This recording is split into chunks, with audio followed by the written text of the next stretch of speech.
वो एक मशहूर गाना है, क्या हुआ तेरा वादा, वो कसम वो इरादा, भूलेंगे ना हम जिस दिन। ये जो गाना है, इस गाने के बोल बहुत कमाल के हैं कि क्या हुआ तेरा वादा। भारतीय जनता पार्टी के नेतृत्व ने, चाहे वो MOS PMO doctor Jitendra Singh हो या जम्मू कश्मीर की इकाई हो,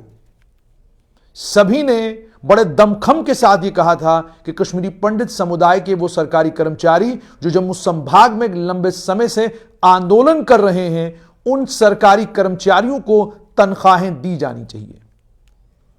MOS PMO doctor Jitendra Singh ने कहा था, उनका बयान था, उन्होंने ये कहा था कि अगर लोगों की जान बचाने के लिए कुछ सरकारी दफ्तर बंद भी करने पड़े, किए जाने चाहिए, लेकिन लोगों की जान कीमती है। उसके बाद भारतीय जनता पार्टी की बाकी नेतृत्व ने भी यही सब कुछ कहा था। सिर्फ इतना ही नहीं, केंद्रीय गृह मंत्री से जब भारतीय जनता पार्टी का नेतृत्व मिलने के लिए गया, वापसी पर अगले दिन जो अखबार में खबर छपी, उसमें लिखा हुआ था कि हमने बात की है केंद्रीय गृह मंत्री से और उन्होंने कहा है कि फौरन कश्मीरी पंडित समुदाय के सरकारी कर्मचारी जो जम्मू में आंदोलन कर रहे हैं, उनकी तनख्वाहें फौरन रिलीज की जानी चाहिए। लेकिन हुआ क्या?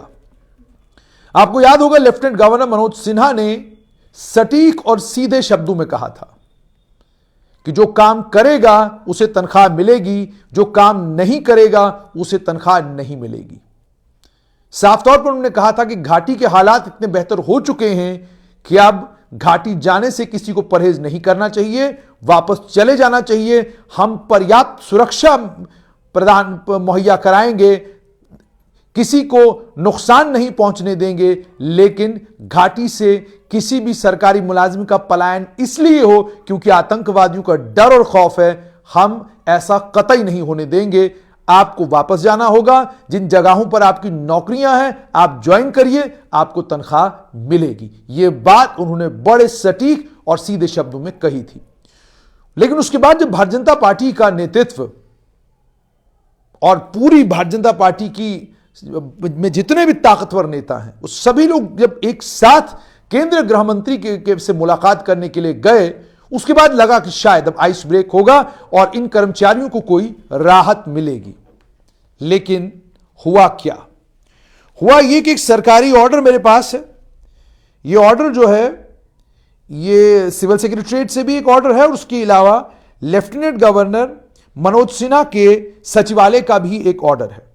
उसमें लिखा गया है कि डिवकॉम कश्मीर ने 10 फरवरी 2023 को एक चिट्ठी लिखी है और उसमें उन्होंने पीएम पैकेज के जो कर्मचारी हैं उनकी तनख्वाहों की बात की है। इसको लेकर यह कहा गया है, एडिशनल सेक्रेटरी जो है लेफ्टिनेंट गवर्नर सेक्रेटरीट में अक्षय लाबरू, उनकी दस्तखत की हुई चिट्ठी,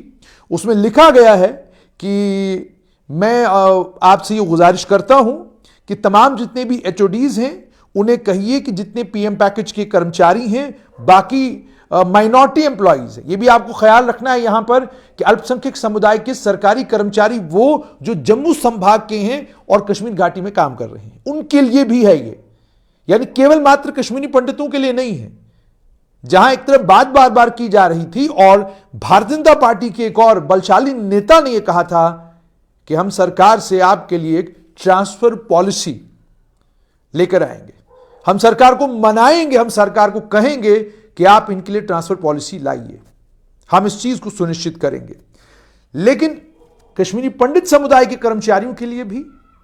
और अल्पसंख्यक समुदाय के कर्मचारी जो जम्मू संभाग से कश्मीर घाटी में काम करते हैं, दोनों के लिए कहा गया है, जिन लोगों ने अपनी घाटी में नौकरियां वापस रिज्यूम की हैं इंटरवीनिंग पीरियड के लिए, बिना किसी गैप के एक खास मेजर के तौर पर उनके इस इंटरवीनिंग, इस बीच वाले पीरियड को एडजस्ट करके महाशिवरात्रि के पावन पर्व को ध्यान में रखते हुए उनकी तनख्वाहें रिलीज कर दीजिए। साफ तौर पर यह कि जिन लोगों ने घाटी में जाकर अपनी सेवाएं दोबारा से देना शुरू कर दी हैं, उनकी तनख्वाहें उनको दे दी जाएंगी और जिस पीरियड में वो लोग जम्मू में आंदोलन कर रहे थे या अपनी नौकरियों पर नहीं थे, उस पीरियड को एडजस्ट किया जाएगा बाद में जिन लोगों ने अपनी for the intervening period without any gap as a special measure, और तमाम जितने भी एचओडीज हैं उनको कहा गया है कि आप 14 फरवरी 2023 से पहले पहले कंप्लायंस रिपोर्ट जो है वो दे दें। उसके बाद डिविजनल कमिश्नर कश्मीर ने भी तमाम एचओडीज को, डायरेक्टरों को कहा है कि पीएम पैकेज के जितने भी टीचर हैं उनकी तनख्वाहें, जिन्होंने अपनी ड्यूटियां दोबारा से शुरू की हैं और इस वक्त विंटर वैकेशन पर हैं, उनकी तनख्वाहें फौरन रिलीज कर दी जाए। प्रोबेशन पर जो लोग हैं, जिसमें असिस्टेंट कंपाइलर हैं, बाकी लोग हैं, उन्हें भी क्या कहते हैं रिलीज किया जाए। और प्रोबेशनरी पीरियड में लीव क्रेडिट नहीं होती है तो इस मामले में थोड़ी लीनियंसी बरती जाए। पीएम पैकेज के एम्प्लॉइज, और ये साफ तौर पर लिखा गया है, the salary of other PM package employees shall also be released after the resumption of duties and the absent period shall be adjusted from leave account whatever is due to these employees. यानी जो आपका absence था, जो आप अपनी नौकरियों पर नहीं थे, एब्सेंट थे, उस पीरियड को आपके लीव अकाउंट में एडजस्ट किया जाएगा। ड्यूटी स्लिप और अटेंडेंस सर्टिफिकेट को लेकर भी इसमें बात की गई है। उसके बाद एक और ऑर्डर की कॉपी मेरे पास है, उसमें भी यही जुबान लिखी गई है। और सरकार के जो एडिशनल सेक्रेटरी हैं उन्होंने भी यही लिखा है कि लेफ्टिनेंट गवर्नर के दफ्तर से हमको एक कम्युनिकेशन मिला है 11 फरवरी को, और उसमें भी ये कहा गया है कि आप फौरन जो है कश्मीरी पंडित समुदाय के कर्मचारी हो या जम्मू संभाग के सरकारी कर्मचारी जो घाटी में काम करते हैं, उनकी तनख्वाहें उनको फौरन दे दी जाएं, लेकिन शर्त यह है कि वो अपनी मुलाजमत पर, वो अपनी प्लेस ऑफ पोस्टिंग पर वापस आ गए हों। यानी भारतीय जनता पार्टी के नेताओं ने दावे तो बहुत किए, वादे भी बहुत किए और बयानबाजी भी बहुत की, लेकिन दावे अपनी जगह, वादे अपनी जगह और बयानबाजी अपनी जगह। हकीकत यह है कि लेफ्टिनेंट गवर्नर मनोज सिन्हा ने जिन शब्दों का प्रयोग किया और जो कमिटमेंट उन्होंने कश्मीरी पंडित समुदाय और अल्पसंख्यक समुदाय के कर्मचारियों के साथ की, वो उस कमिटमेंट पर खरा उतरे हैं और साफ तौर पर कहा है कि जो लोग घाटी वापस जाकर अपनी नौकरियां दोबारा से रिज्यूम करेंगे, तनख्वाहें उनको दे दी जाएंगी। लेकिन जो लोग ऐसा नहीं करते हैं उनके लिए सरकार अभी भी चुप्पी साधे हुए है।